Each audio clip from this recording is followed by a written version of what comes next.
What's up, guys? Hey. Back with another reaction. Yes, we are. What are we doing today? So we're going back to Rush because I know that you guys loved our reaction and breakdown to Tom Sawyer. So we're going to do their second most popular song from what I've seen. Don't quote me on that or yell at me. But it's Limelight by Rush. Looks pretty popular, and I don't think I know it. I don't think I know this either. No. But like I said, I maybe listened to 3 seconds of the song just to see if maybe I knew it or recognized it and to make sure that it sounded okay and wasn't like horrendous quality. But aside from that, like there's a chance that we know it. You know, that always happens. And just to further explain what we do here, so we show each other songs. So like I'm showing him this song. Sometimes he shows me songs. He's actually going through all of Eminem's discography right now. And we don't know what song is being shown to us until we start the video. So sometimes we know it, sometimes we don't. And if we don't know it, then it's a reaction video. And if we do know it, it kind of turns into a breakdown video because we also do breakdowns. That's why this video is so long. So if you don't like that, you've come to the wrong place. Yes. Or you can just skip to the part where we react. That works too. Whatever the hell you want to do, I don't care. Yeah. So yeah, let me pull this up. And this video is sponsored by Chomps. The Chomps. Thank you. I ate this already. That's why it's over there, but it's literally the best beef jerky in the whole entire world. I mean that seriously. I absolutely love it and adore it. And all the ingredients in there are good for you. The most foreign ingredient you'll find in that list is lactic acid or coriander, which we should all probably know what those two things are, so you can only imagine how great all of these other ingredients are. It's only grass-fed meat or free-range fed meat, depending on what meat source the beef jerky you've got is. They've got venison, beef, chicken, all absolutely delicious and moist and soft. Literally the softest beef jerky ever in a good way. And it's just amazing. And you can use our promo code WithSmith for 10% off all orders and an additional 10% off subscriptions. You can also use this same promo code for SeatGeek, which is a website where you can buy tickets for concerts, sporting events, comedians, like anything you can get a ticket for, you'll find it on SeatGeek. And you can use our promo code for $20 off your very first purchase. And the link is in the description below. The link for Chomps is also down there.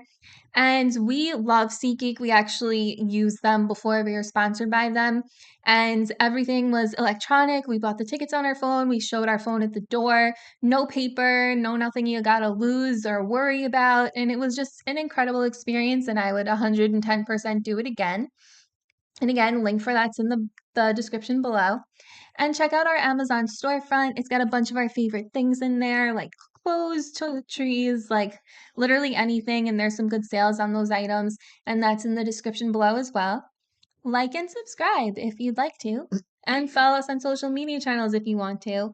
We will be adding more stuff. I know I'm like so bad with that, but I'm going to keep up. I'm going to keep up with it, I swear. But enough from me, and let's go to the song.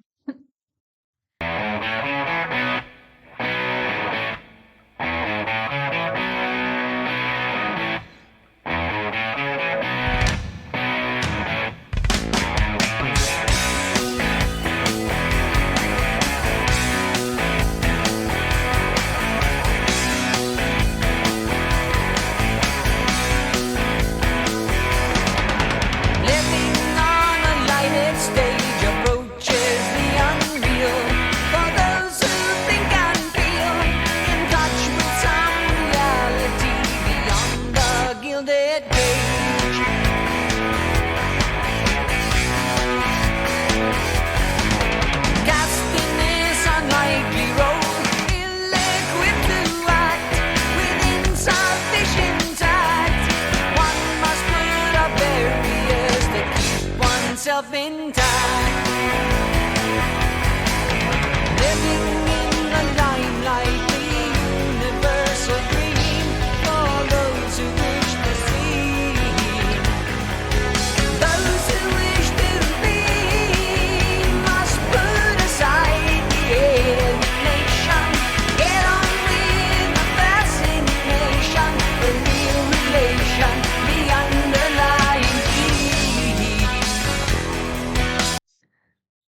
sorry. We have to pause because we do break down.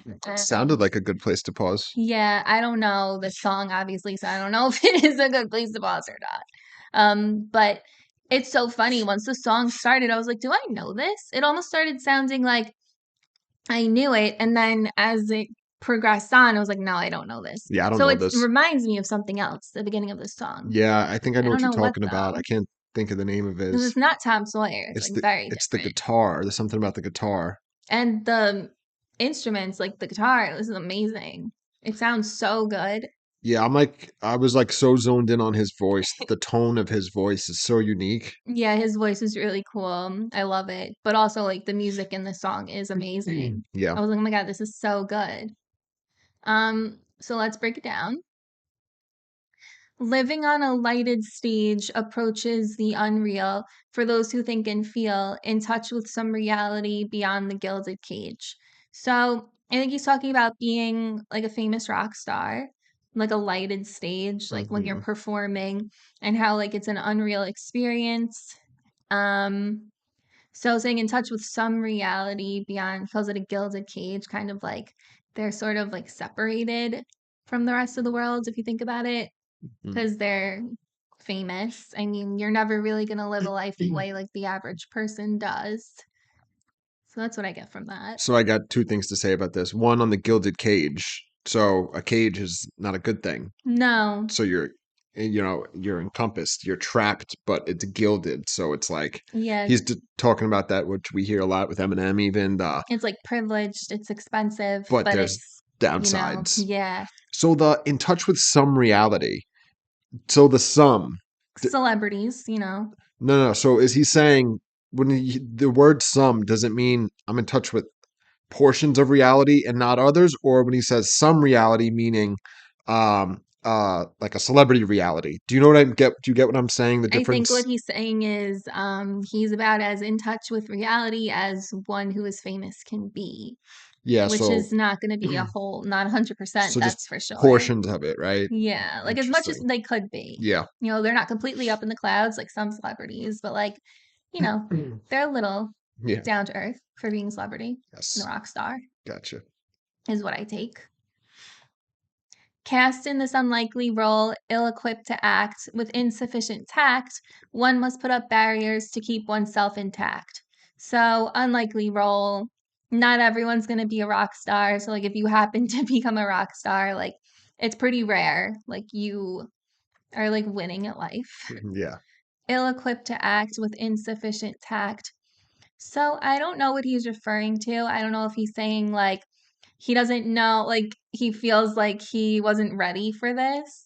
Yeah, I think he's saying like the idea of fame is like such an unnatural human experience that no one knows how to handle that or how to, act or, act in a proper way. You know what I For mean? sure, I agree.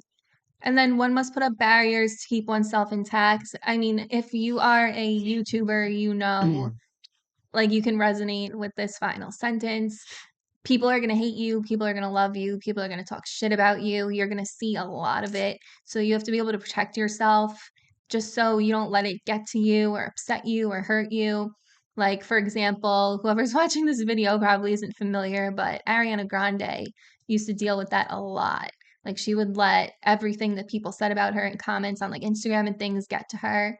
And you can't be like that if you're celebrity. You have to develop like a thick skin. You have to really be able to just ignore what anyone says about you, is Yeah. how I take it. And the big you are and the more people know you, the more negative shit, you got to deal with and the more barriers you're going to have to put up. Yeah, there's always going to be someone who doesn't like you. We've all learned that. You learn that from a very young age, I feel.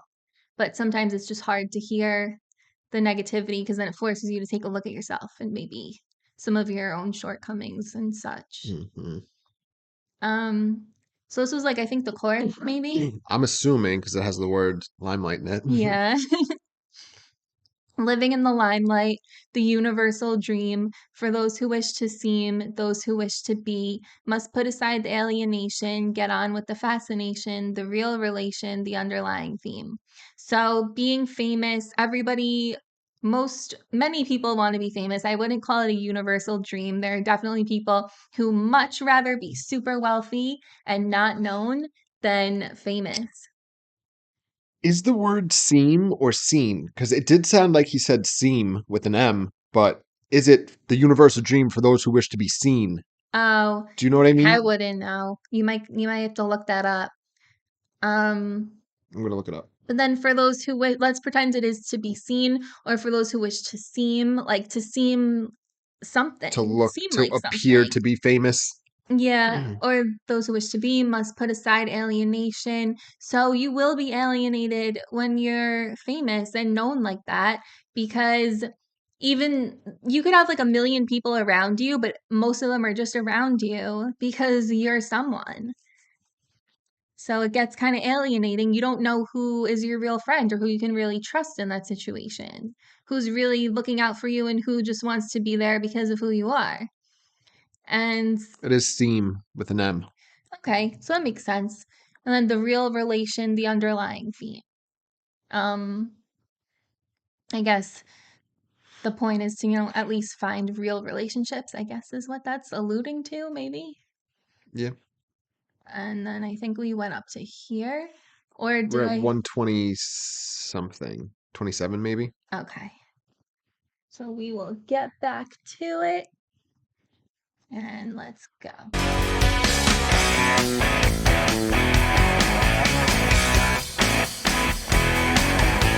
Living in a fish island, caught in the camera eye. I have no heart to lie. I can't pretend a stranger is a long-awaited friend.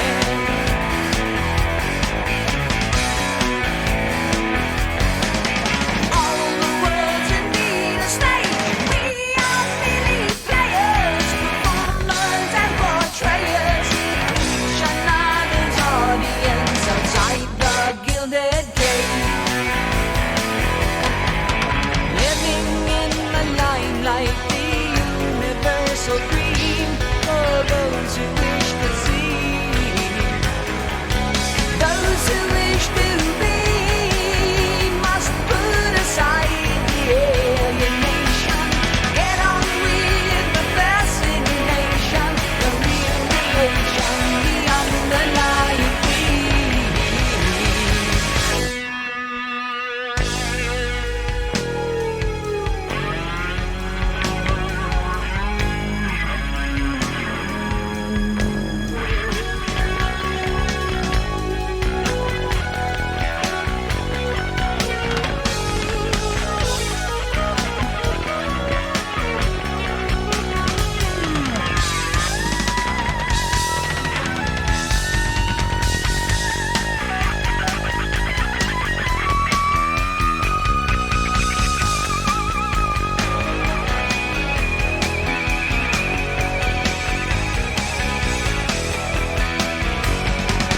Living in Sorry.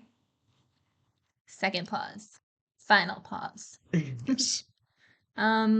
That instrumental though, that is amazing. Yeah, it was really Like good. mesmerizing most of it. I like when it sounded like a second guitar came in. Yeah, and it was almost like a more old school type guitar, like kind of like an 80s guitar. The song I think came out in 1980 though, so that makes sense. Whatever that guitar was, the second part, like towards the end. I don't know if it was the same guitar that changed what it was playing or if it was a second guitar. It reminded me of the Police, like their Yeah, guitar. like an 80s guitar. Yeah. So I'm sorry, this is totally part of the chorus or something and I totally paused off for there. Is it? I think, I don't know. I think this is a verse. Right. So living in a fisheye lens, caught in the camera eye, I have no heart to lie. I can't pretend a stranger is a long-awaited friend. So again, living in a fisheye lens, like everyone is constantly watching what you're doing and watching you because you're a celebrity, you're famous, you're a rock star. Always in the camera's eye. And this last part, it's kind of like can't pretend a stranger's a long-awaited friend. So when fans run up to you, you can't just be like, "Oh my God, I'm so happy to see you, my fan." Sometimes you're just like, "Please, can I just like live my life and not have to engage all of these people 24/7?" And I can can't relate to that, but I can understand it. You know, everyone's entitled to their private time, their alone time. They don't need to be talking to other people 24/7. Yeah, it's such an awkward thing for somebody that's famous because, like, the fan, you're a part of their life. Do you And know what it's I the first mean? time they're probably ever seeing you, but like probably your millionth, billionth time of seeing a fan. Yeah, and like you've impacted them so much and you have no clue who they are. Do you know what I mean? So it's like so Yeah. awkward. And they're always expecting like for, you know, their love and their like feelings for you to be reciprocated. Like, oh yes, I love my fans. But like sometimes it's not gonna be like that because they're humans too. They go through shit. Yeah, And oh, I shouldn't have cursed. whatever. Whatever. You know, they go through stuff. And sometimes they're not in the mood. Like just like sometimes you aren't in the mood for something. Hmm. It is what it is.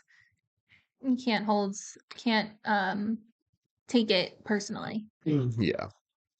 All the world's indeed a stage, and we are merely players, performers, and portrayers, each another's audience outside the gilded cage. So, this is kind of like saying that everyone in the world is essentially on a stage. We're all playing our, you know, our character in life. Like some people are mothers, so you play the mother role. Some people are business owners, you play the business owner role, and so on and so forth. And in each other's audience, you know, like intermingled lives, like you're in my life, you're my husband, and so on and so forth. And outside the Gilded Cage is like obviously again people who aren't famous.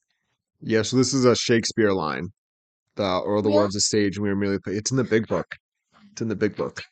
Oh yeah, the big book is AA book. If any of you don't know, we are both in recovery. We have 7 years sober. Yes. So Yeah. it's all the world's a stage. So he's saying all the world's indeed a stage, referencing So that. agreeing. Yes, he's like saying like, yes, this is a saying, and I am telling you it is true. You know what I Yes. mean? And I we're love merely, that. I didn't even think about that. yeah, and we're all merely players. That's the other part of it. And then, yeah, performers, portrayers. Yeah, I mean, you broke it down. Yeah. And then this is the chorus again. I don't think any of it has Now it's the changed. same. And then we have that incredible instrumental, which was literally amazing. Yes. Absolutely amazing. Like you can tell by my reaction. Like it was really good and unexpected. Yeah. But let's finish this out. No more pausing. Living in the limelight, the universal dream for those who wish to see.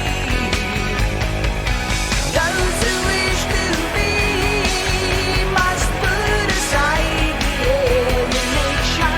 Get on with the fascination, the real relation, the underlying theme.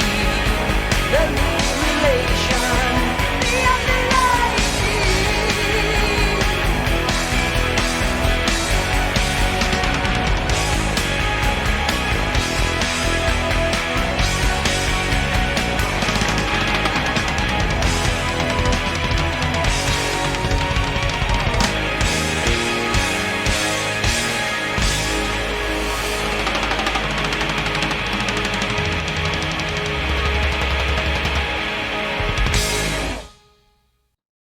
Okay. Did anything change up in the lyrics after that? I just repeated the last few lines a The couple times. chorus. Yeah. Yeah. All right. So, nothing to go over. What did you think? It was really good. I Yeah. just pulled up I have the lyrics up. I was seeing if there's anything Oh, yeah. Pull up interesting. and see if there's anything we missed, anything we misinterpreted. We like to do that. We like to sort of guess with the breakdown and then look it up and see if we were right. So you kind of go on that journey with us. Yeah, just the about for the song. It says notably ambivalent about fame and the consequent adoring crowds. Rush drummer Neil Peart or Pert. I've heard it said both ways. I don't know which way is right. I feel like in Trailer Park Boys, they would say pert. So I've always said Pert, but I heard somebody somewhere saying it's Peart. I don't know. And Either or anytime I both. hear Rush or his name, I think of Family Guy with the Cheetos guy. Really? I But think of Trailer Park I brought Boys. this up on our last video, but on Family Guy, there's a cutaway where the Cheetos guy is he's like chopping up the Cheetos and snorting it, and And easy he's being like, cheesy. and he says Neil Peart's the best fucking drummer, you know. Um, Yeah, so it says, pen these lyrics as a statement of such a sentiment, most forcefully the lines, whatever. It's talking about the I have no heart to lie, I can't pretend a stranger, blah, blah, blah. Guitarist Alex Lifeson also cites this song's guitar solo as a particular favorite of his long career. It was so good. I believe Alex was the one that was on Trailer Park He Boys. was on, they both were at a point. Or One of them kept getting into trouble and like the- running away, and then the other one was there too, no, right? no, so I think you're thinking of Sebastian Bach, right? They did talk about Neil though. I mean, Maybe. Rush performed They there, so did. he had Oh been yeah, in they the were on show. stage with them, so maybe they Yeah, all were. I don't he's remember. been there. Maybe not as much as But Alex has they been, but kidnapped Alex. yeah, they did. Yeah. But anyway, I this is really good. So I don't believe I've ever heard this song. No, me neither. It's cool. It's obviously got a like a real meaning to it, you know what I mean? Yeah, Like, for sure. and it's funny because like you hear like a lot of people like again we're going through Eminem's discography and this is a common theme, you know what I mean? Yeah, And like people are self-conscious about making songs like this in particular, and Eminem always adds the caveat like making fun of himself for complaining about it, like, oh, poor you. But with that being said, this is Rush's experience, you know what I mean? So yeah, putting that out there and being honest without having to like be ashamed of like what people are going to think of you complaining, you know what I mean? yeah. And also, I think it is kind of smart because, like, let's say you're out in public and you see Rush and you go over to say hi, and they're Yeah. like, nope. It's just because it's not you. It's just they don't like, they don't like that. Yeah, not all the time So at kind of least. so like, okay, it wasn't me. It's just they don't want to be bothered all the time, Yeah, for sure. which But is fine. musically, it's very good, you know. Yeah, And his voice, it's very impressive. yeah, it really is. Yeah. Especially the instrumental is great. Hmm. But yeah, so don't forget to check out Chomps and SeatGeek on our Amazon storefront. Like and subscribe, and we'll see you guys tomorrow. See you. Bye. Bye.